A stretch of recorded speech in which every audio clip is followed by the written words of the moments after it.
Our next speaker is Richard Lynn. Richard Lynn received BA, MA, and Ph.D. degrees, all three in psychology from Cambridge.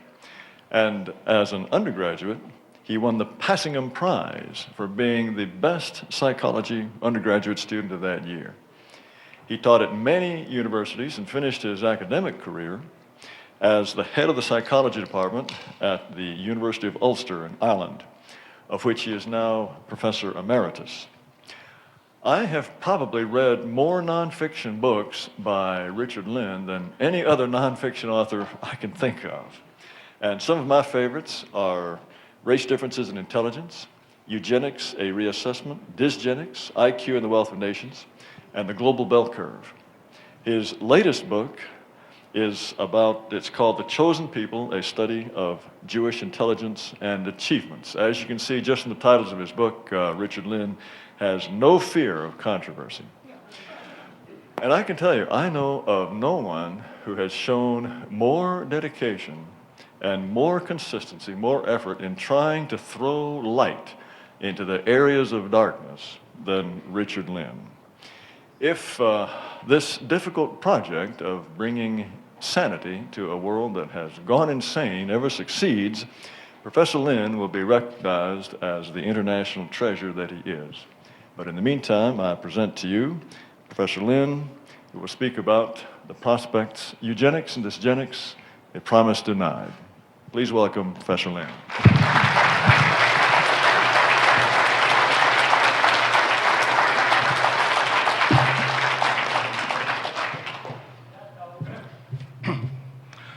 I'm sure all of you here are quite familiar with the meaning of the words dysgenics and eugenics, although I have found that among other well-informed people, although the word eugenics is quite well understood, many people are unfamiliar with the word dysgenics.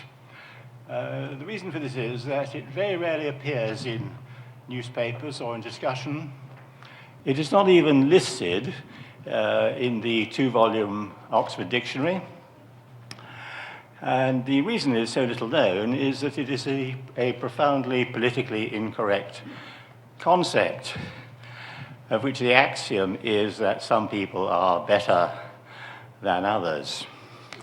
Now, the ideas of eugenics and dysgenics were first advanced by Francis Galton in the 1860s and put out at greatest length in his book, Hereditary Genius, of 1869.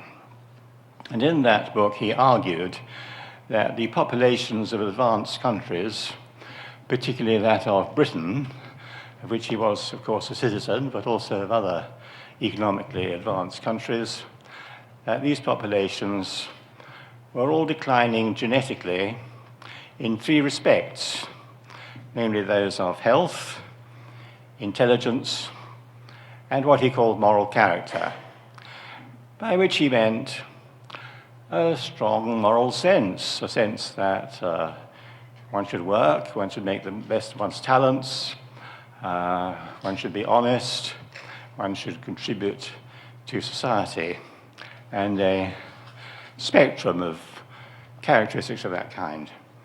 As far as the dysgenics of health is concerned, he argued that the causes of the degeneration were, first of all, the relaxation of natural selection against those with poor health.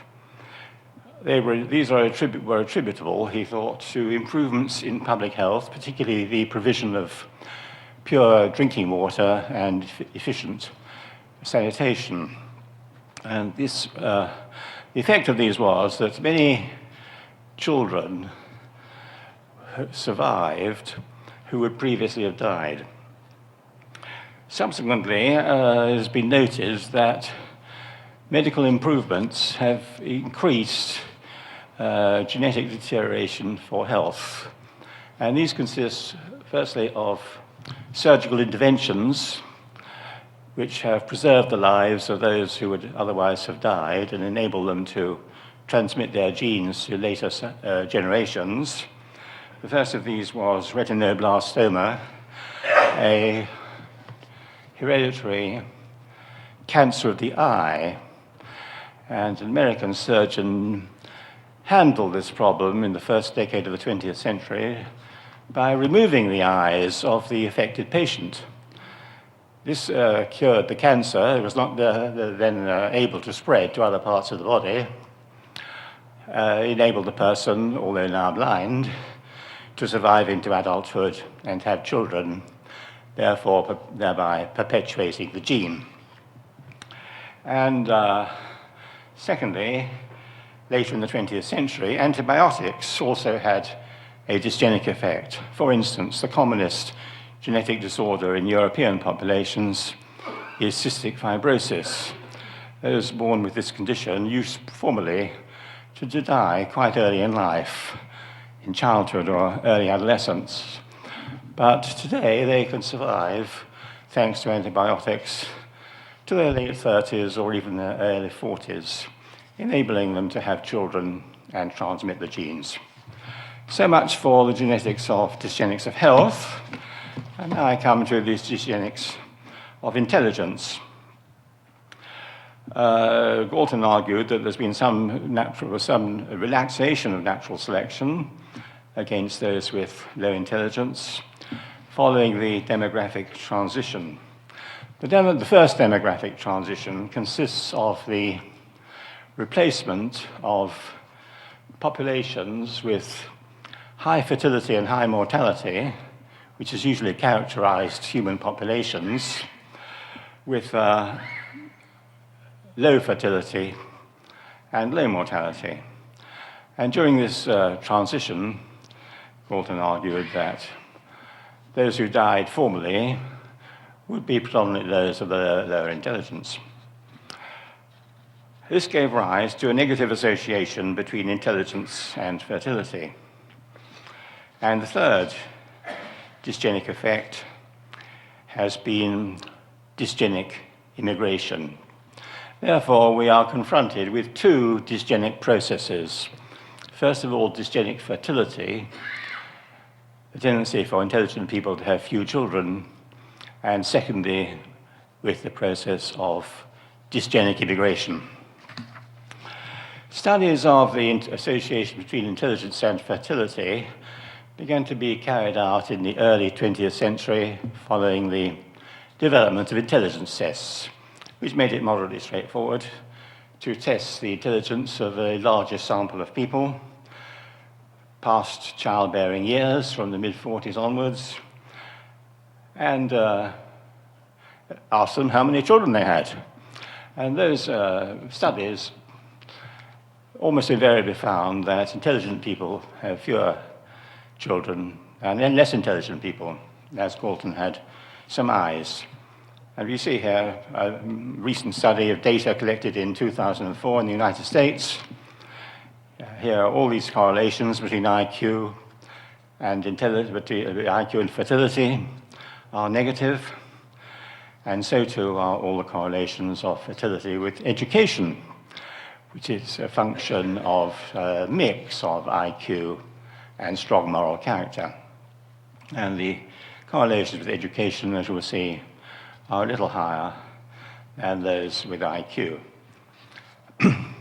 Notice here that these correlations are greater among women than in men, and greater among blacks than among whites, so that the genetic quality of the population of blacks in the United States is deteriorating more rapidly than that of whites.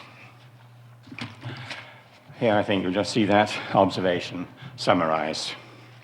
And here is some recent data from Great Britain, collected only a few months ago, presented as those people who have children and those people who have not had children among these 47-year-olds. You'll see that men who have children have an IQ of 102, and those without children, an IQ of 103. And women who have children have an IQ of 101.7, and those without children have an IQ of 103.5. Notice here again that the dysgenic phenomenon is stronger among women than among men. Now we look at the question of how this association, this negative association of fertility and intelligence has developed. And the principal causes are set out here. First of all, there was the invention of the rubber condom in 1865, which provided the first reliable form of contraception and was, as the leading historian of the condom, Aine Collier, wrote in her or him book, his 4 years ago, in every place these, the condoms, were generally used only by the middle and upper classes, due both to expense and lack of sex education. So we conclude that once this reliable form of contraception had been invented, dysgenic fertility became inevitable. It was inevitable that people who are intelligent and with high moral character would use contraception more efficiently than those without these qualities, and hence they would have fewer children. A second factor responsible for the dysgenics of our time is the emancipation of women.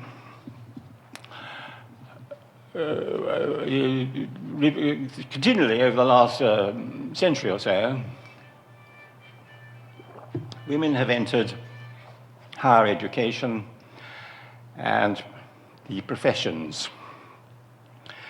And these have low fertility. What typically happens with these high IQ young career women is that they devote their 20s to promoting their career. We know from Gallup polling type studies that these young women would like to have children, but not yet.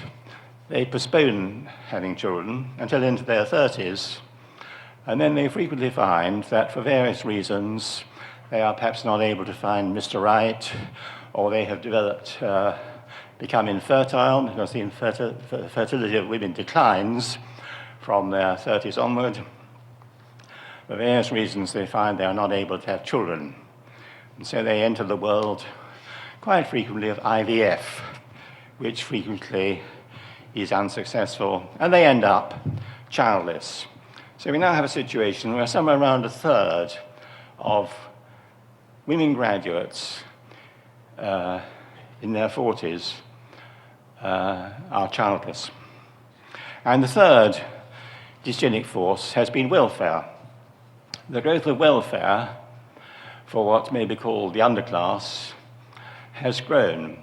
The generosity of welfare payments for the underclass has increased, permitting underclass young women who have low IQs and poor moral character and poor educational attainments and not much career prospects, permitting them to have children and to live on welfare. And a number of them have adopted this option.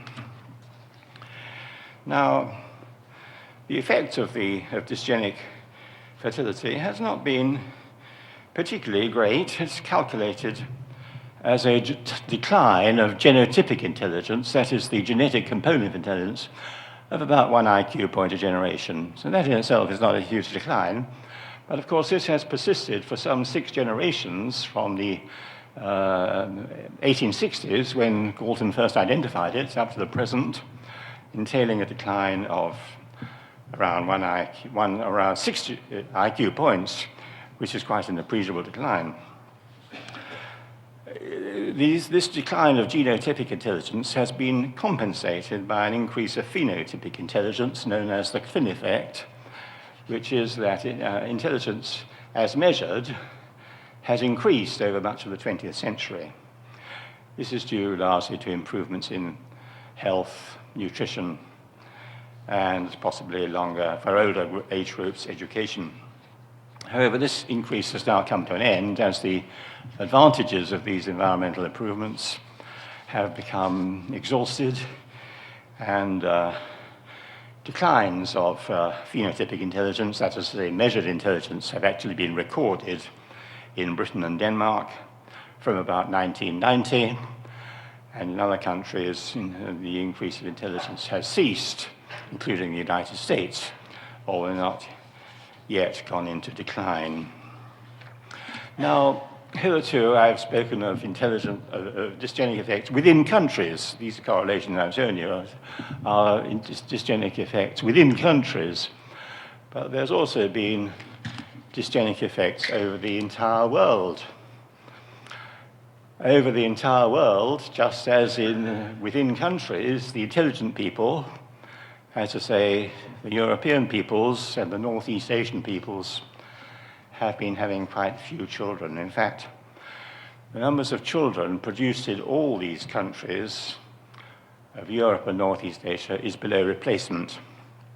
For replacement of the size of the population from generation to generation, each woman should produce 2 children. This is called a total fertility rate, TFR, of 2. There is no country inhabited by the European peoples or by the Northeast Asian peoples where total fertility rates are as high as 2. In fact, they range from 1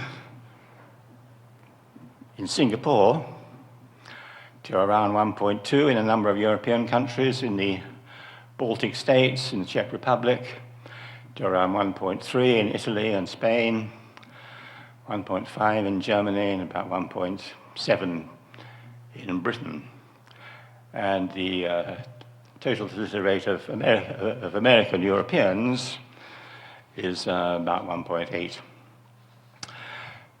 While the European peoples and the Northeast Asian peoples are having very few children, the peoples of the rest of the world are continuing to have large numbers of children.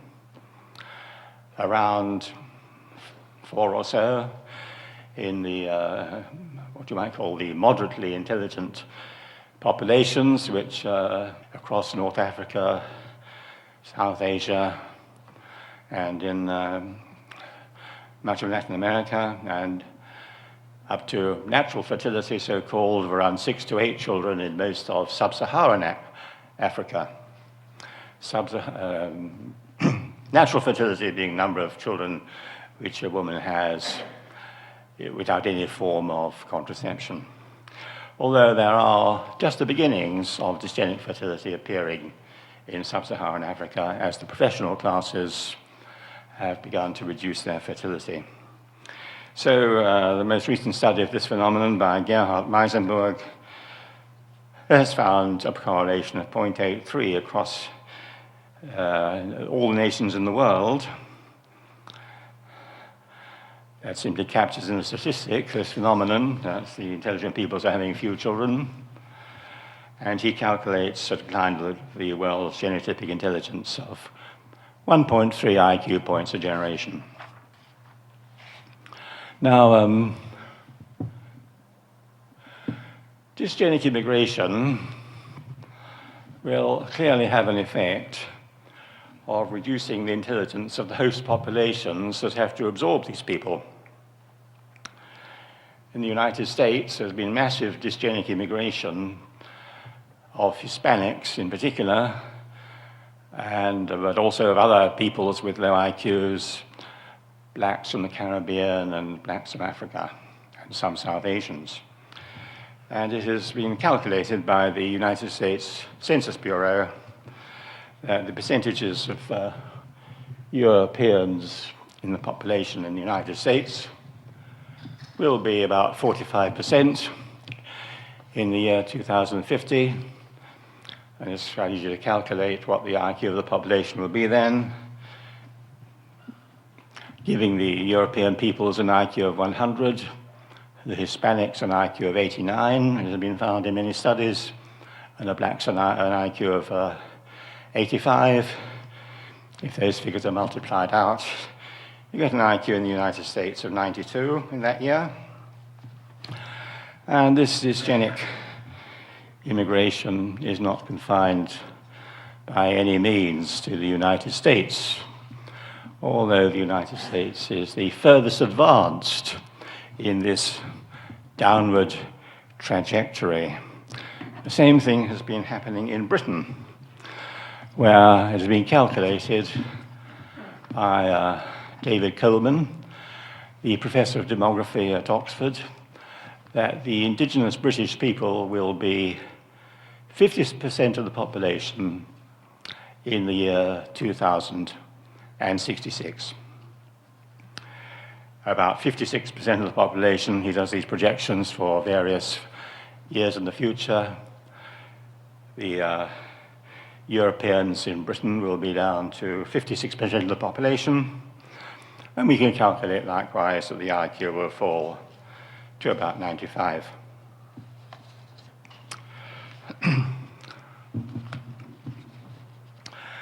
The same thing has been happening throughout Western Europe. There's been massive dysgenic immigration of North Africans into France and sub-Saharan Africans from Africa, from their former colonies in West Africa and in the Caribbean, and in the Netherlands, Belgium, Denmark, and Germany. So the intelligence of the populations will fall in throughout Western Europe in the decades that lie ahead.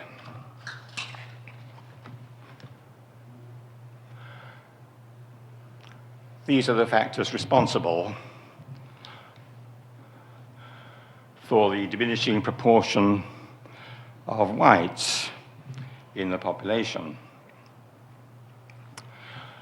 The below replacement fertility of whites, the high fertility of the non-Europeans who are colonizing European countries. In the United States, the fertility of Hispanics is about 2.8, and the fertility of blacks is about 2.2, and the fertility of whites is around 1.7 to 1.8. So we have the below replacement fertility of Europeans, the high fertility of non-Europeans. In Britain, some of the non-European immigrants have fertility rates of 5. This is true of the Bangladeshis and Pakistanis and of the Somali populations.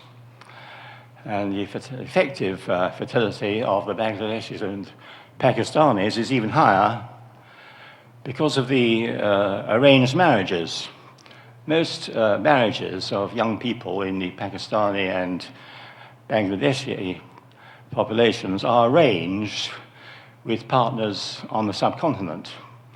They marry someone on the subcontinent, and this person then has the right of abode in Britain, and they're brought into Britain. So for every 5 children that are produced by these families, more or less another 5 come into the country, producing the effective total fertility rate of 9, or a little less.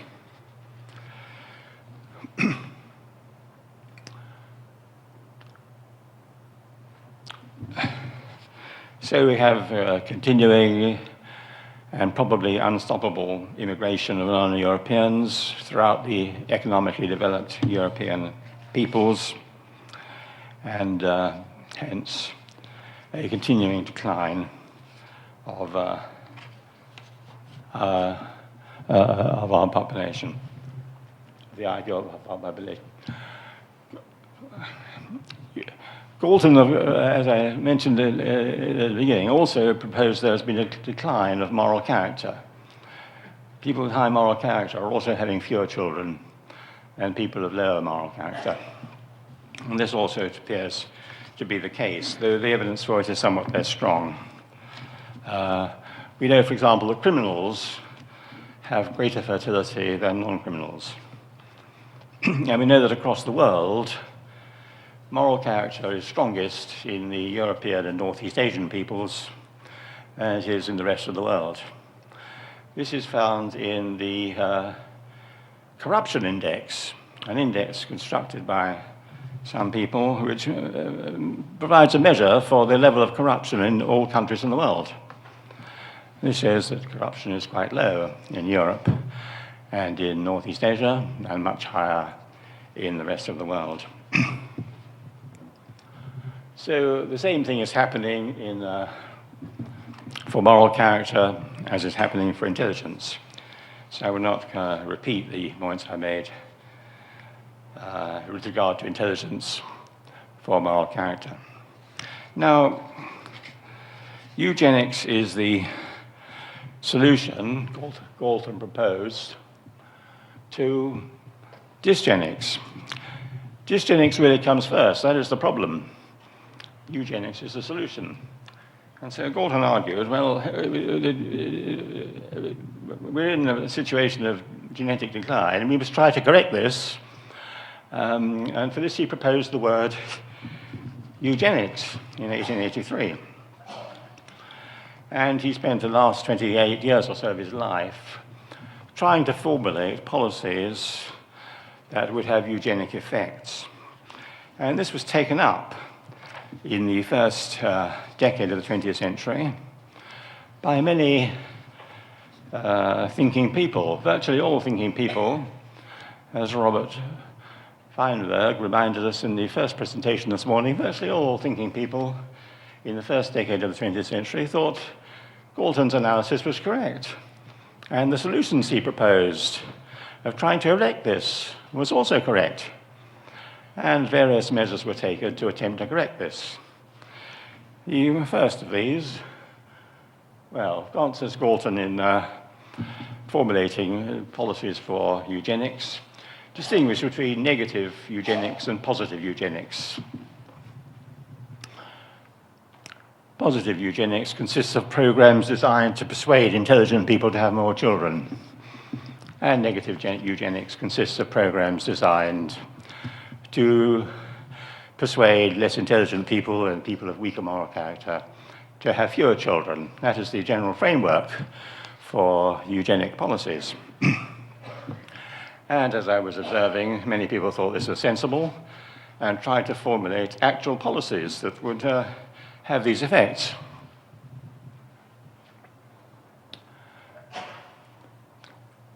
The positive eugenics policies consisted of financial incentives for intelligent and young people and those of sound moral character to have children, to better their lives so that they could afford to have more children. This was taken up by Lee Kuan Yew in Singapore, the Prime Minister for many years, who is the only prominent politician in the second half of the 20th century who was greatly concerned with this problem and articulated his concern.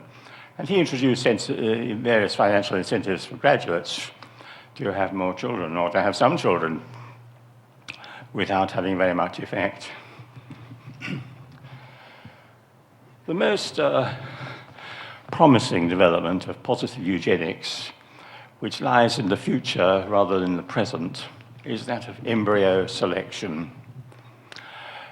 This procedure consists of a couple producing a number of embryos as they are produced for IVF, in vitro fertilization.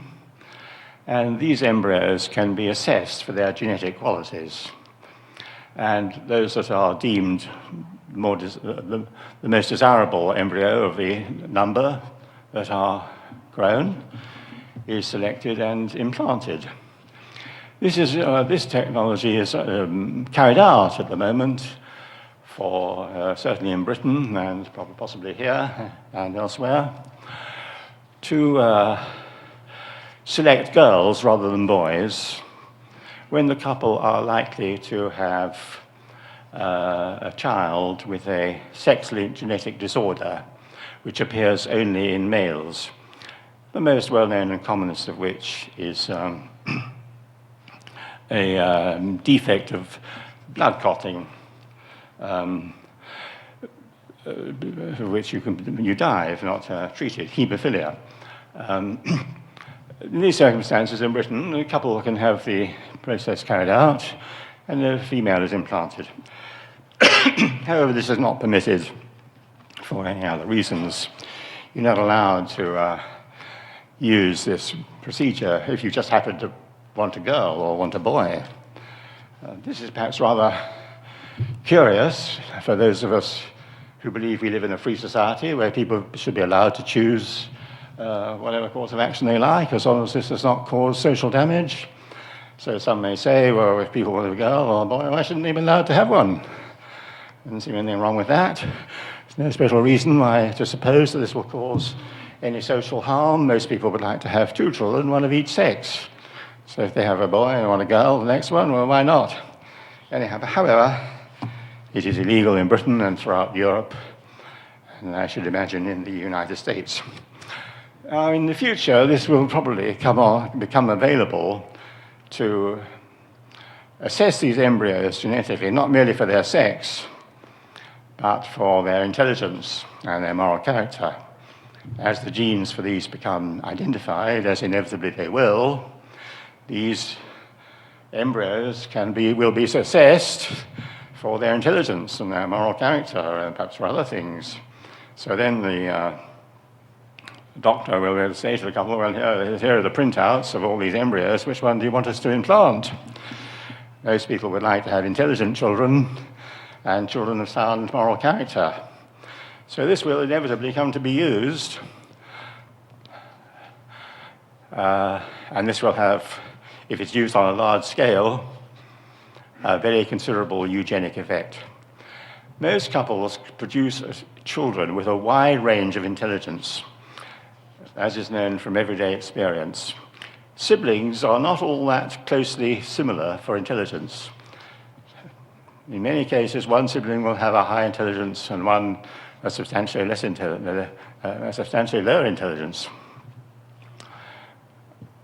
So if couples are able to implant the ones with high intelligence, well, then the IQ of the population will increase considerably.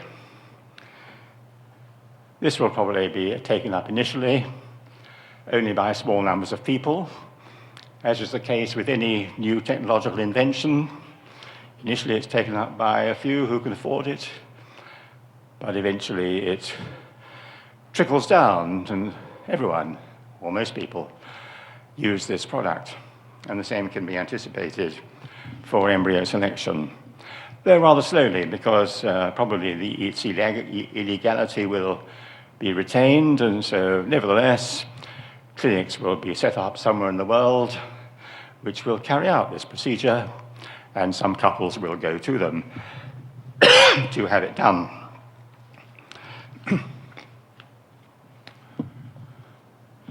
Now we come to negative eugenics, the most obvious of these, which was introduced in many countries in the first half of the 20th century, is sterilization of the mentally retarded and criminals. Compulsory sterilization was first introduced in the state of Indiana in 2007, and subsequently was introduced in about 30 states of the Union by around 1930. The critical legal case concerning compulsory sterilization was that of Buck versus Bell, where Carrie Buck was a young mentally retarded woman who had had a child who was assessed as mentally retarded. Her mother was mentally retarded, and this it was appealed against people who didn't approve of sterilizing the mentally retarded. It went up eventually to the Supreme Court, who refused the appeal in this famous case, and the judge responsible for delivering the verdict declined the appeal with the memorable phrase, "3 generations of imbeciles are enough." William Shockley, produced the famous Nobel Prize winner for physics turned eugenicist, suggested a modification of this proposal, of this measure, that we could offer financial incentives to those with IQs below 100 to be sterilized. He proposed they could be offered $1,000 for each point below, each IQ point below 100. So someone with an IQ of 99 could have $1,000, and someone with an IQ of 70 could have $30,000. but it's not an idea which, not a proposal which is taken off. Negative eugenics can also be achieved by restrictions on immigration and by the repatriation of illegal immigrants. However, all these things are very difficult to achieve. Oh, finally, yes. Well, I maybe talk about that in a minute or two. All these things are in practice very difficult to achieve. Sterilizing the mentally retarded, even if you sterilized around 1% of them, which was the greatest number who were sterilized in Sweden, the Germans sterilized about 0.5% of the population, has very, very little effect on the intelligence of succeeding generations. All these things are very hard to achieve. Paying intelligent women to have more children, but denying these payments to less intelligent women, this is very hard to achieve. Repatriation is attempted in many countries, but is very hard to achieve.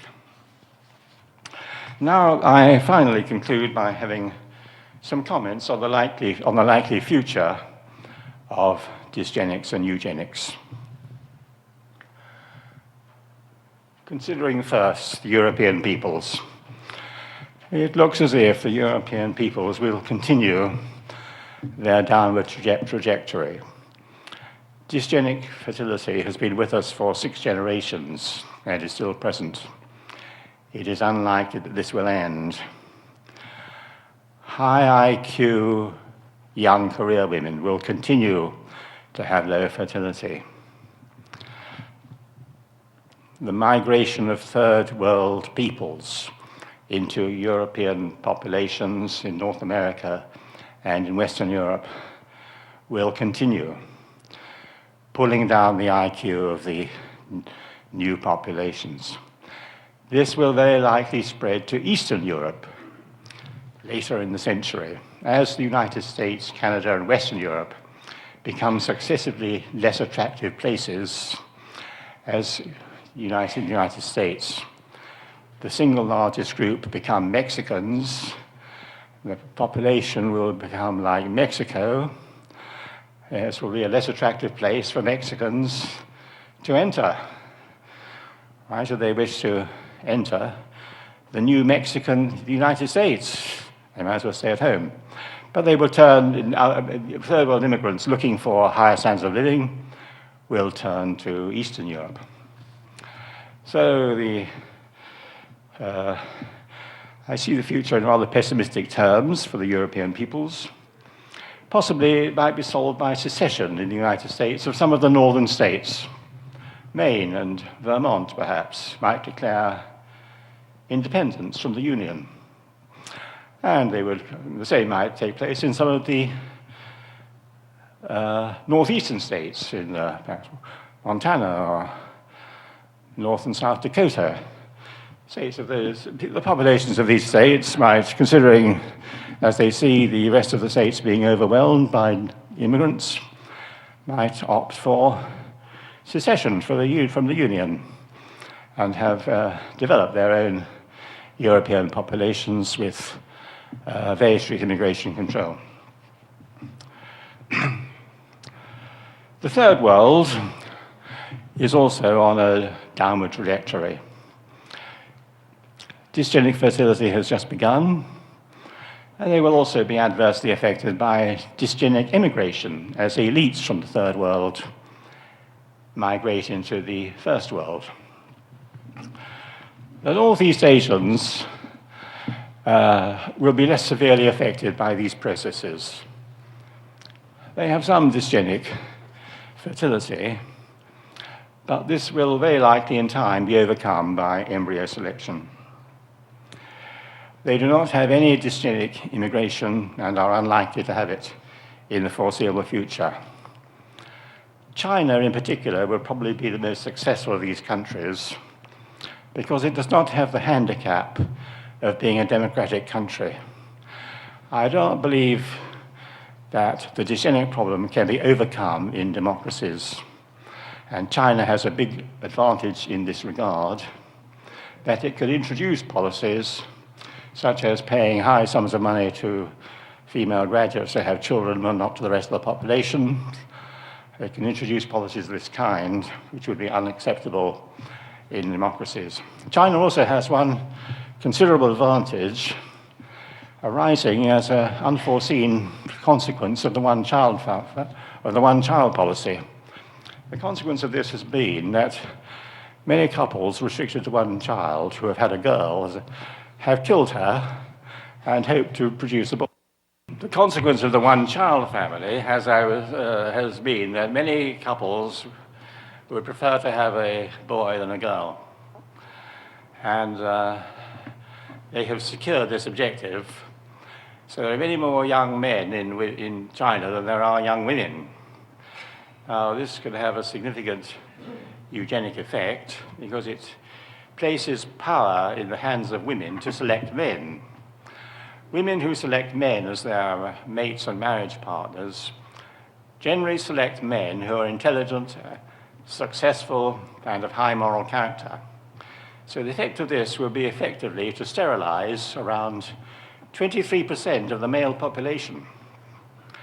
Now, this is really talking as compared with sterilizing 1% of the population in Sweden in the 1930s or 0.5% of the population in Germany. When you're talking about sterilizing 23% of the male population, this will have a considerable eugenic effect. So, call this a pessimistic or an optimistic scenario.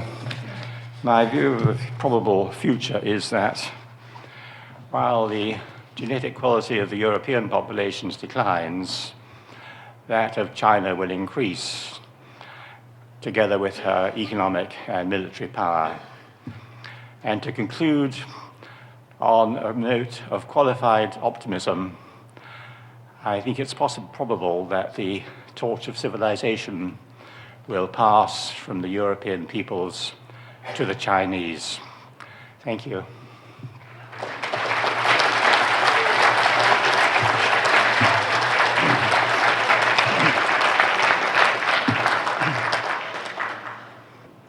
Richard, you said that the prospects are quite dim for a eugenic state to arise in a democracy.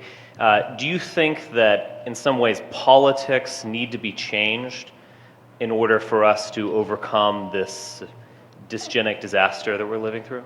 The politics come first in that sense?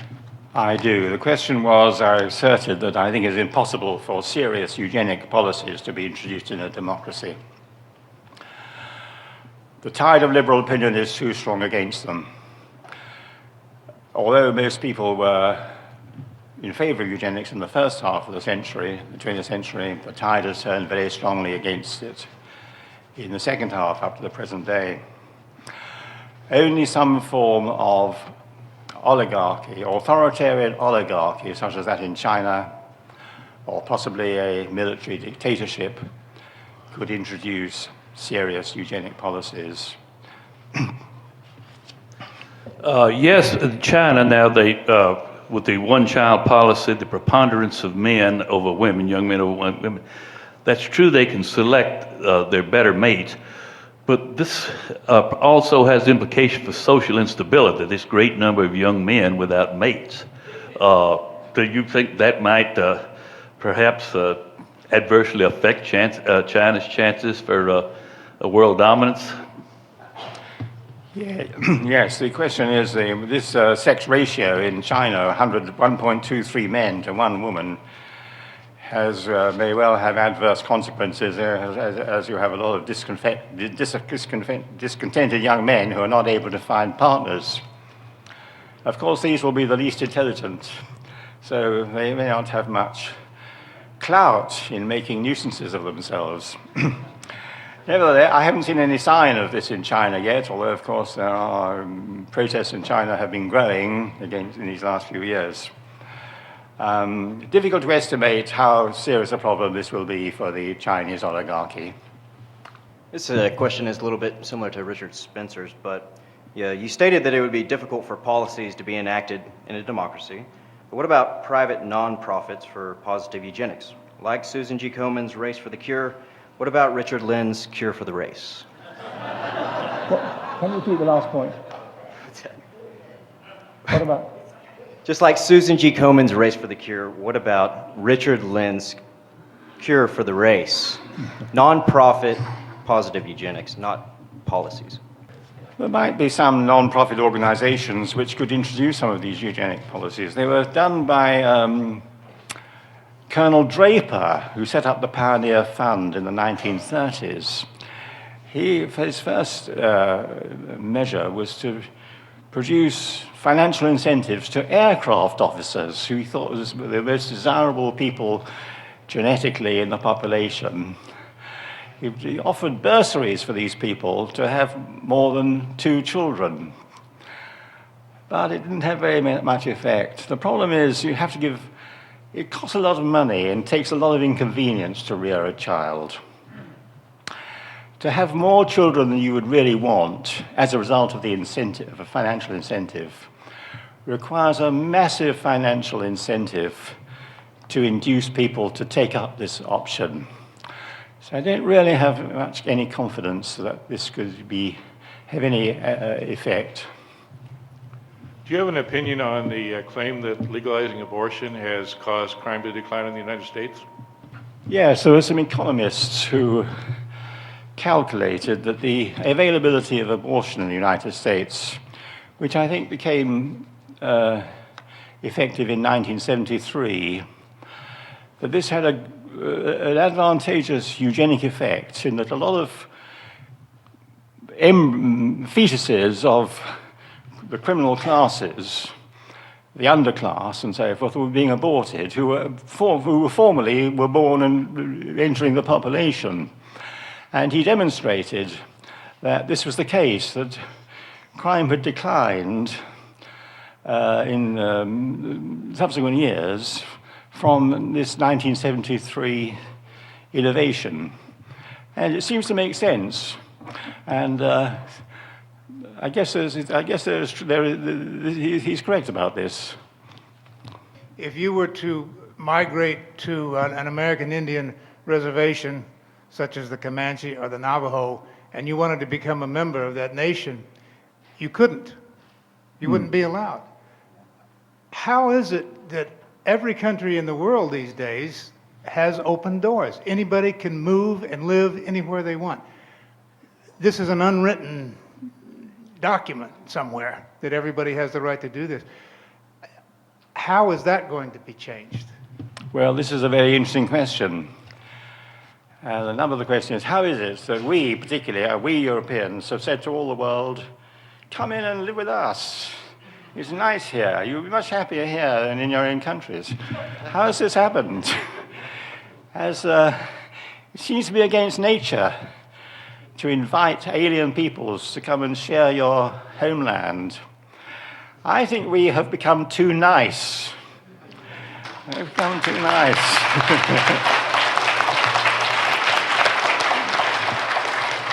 And I think the increasing niceness of the European peoples goes back about 200 years.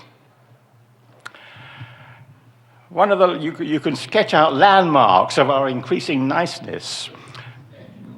One of them was in the year 1807, when we, the British, abolished the slave trade.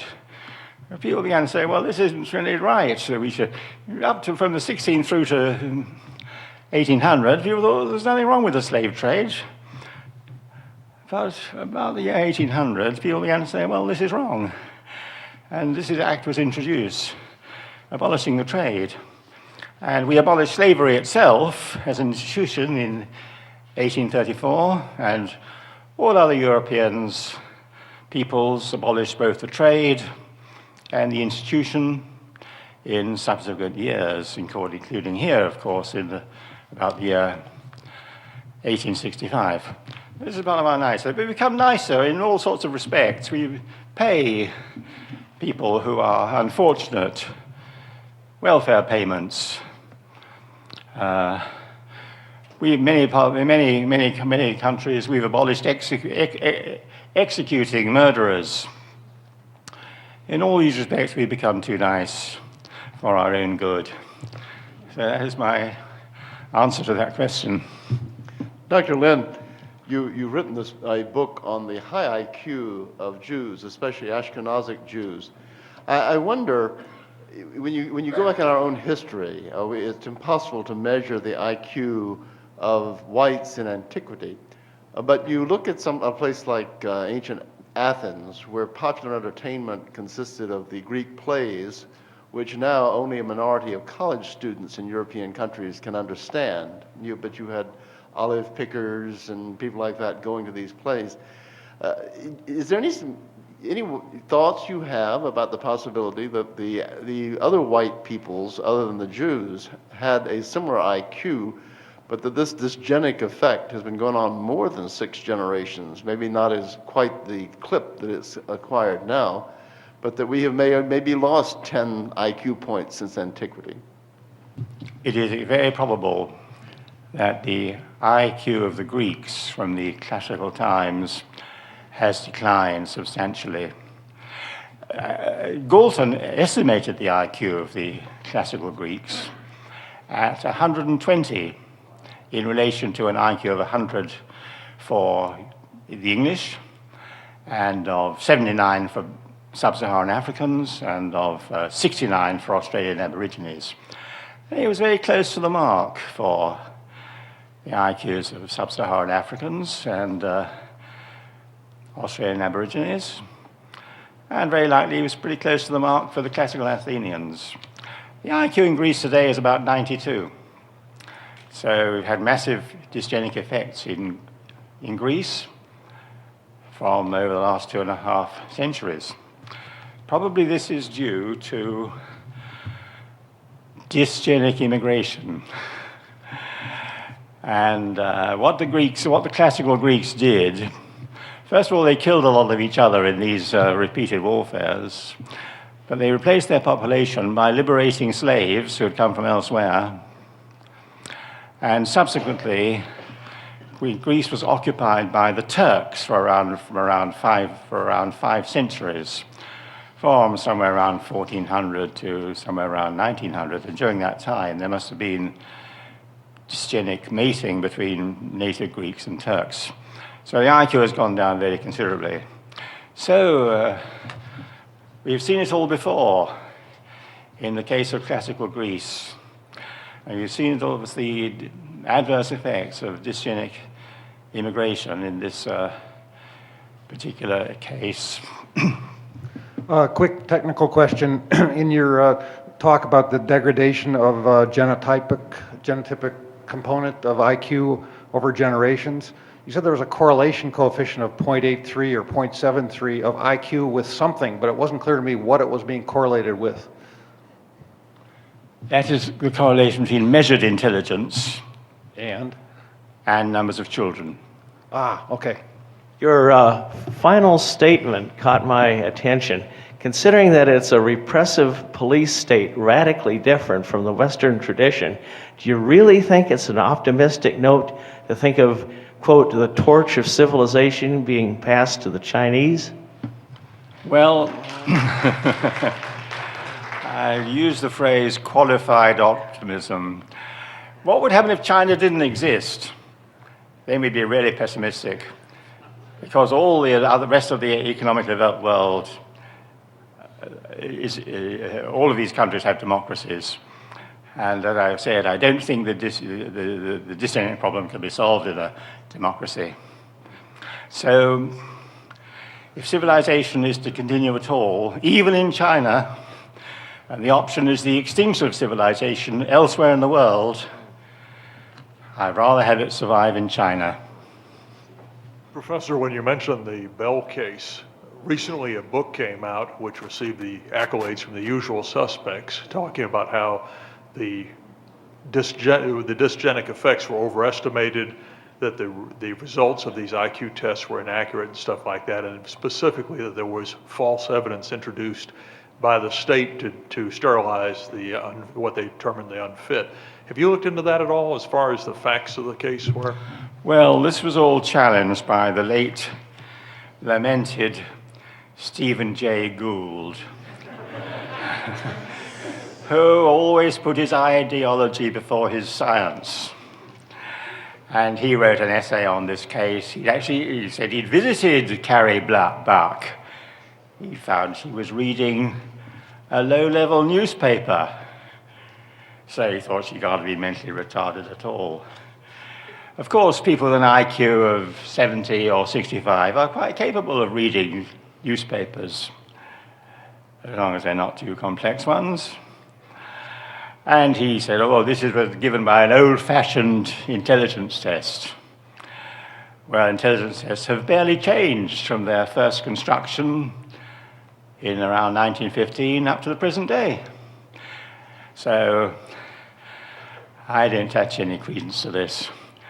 And I say Stephen Jay Gould was up to his usual tricks and falsifying the evidence in favor of his own ideology. I'll ask three real short questions. The difference between male and female IQs. I've read some contradictory stuff. One is that they're the same, and I read in the History of the Pioneer Fund that there was a 4-point difference. If you could comment on that. Also, the Japanese conundrum. I've heard morality correlated with IQ several times today. Maybe I should ask Jared that, but being the Japanese expert, but the Japanese are known to be pretty humble servants, incredibly, and vicious masters. The Nanking issue, World War II, we know how they are in battle, but yet they're incredibly low rates of incarceration and so forth. So that I see a huge conundrum with the Japanese. I've never been able to wrap my mind around. So I'll just leave it at that if you could answer those two. As far as the first question is concerned regarding the sex differences, I have been atypically controversial in maintaining that men have a higher IQ than women, and by around 4 IQ points, as you correctly say. This was never noted before I ventured to advance this theory, because the male advantage doesn't appear till around the age of 16 or 17. There's no difference between the sexes, except in spatial abilities, up to the age of 16 or 17. So there's a huge amount of data showing there's no sex difference in intelligence based on children aged 15 to 16. So everyone said, no, there's no sex difference in intelligence. The thing that interested me in this, got me interested in this question, was a paper published by Phil Rushton and a colleague, which showed that men have larger brains than women, even when you can control for body size. And a large brain confers greater intelligence.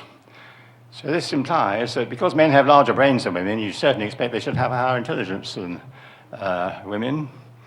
And when I examined the data of adults, as apart from children, I found that this was so. And I've done quite a lot of papers on this and put a lot of studies together, and I believe that is the case. And this explains the William Summers comment that perhaps there aren't very many very high-level physicists and mathematicians among women. I think he put it, I don't think he used the phrase because they're less intelligent than men, but he did suggest that perhaps they don't have the aptitude for these particular subjects, which cost him his job as president of Harvard University.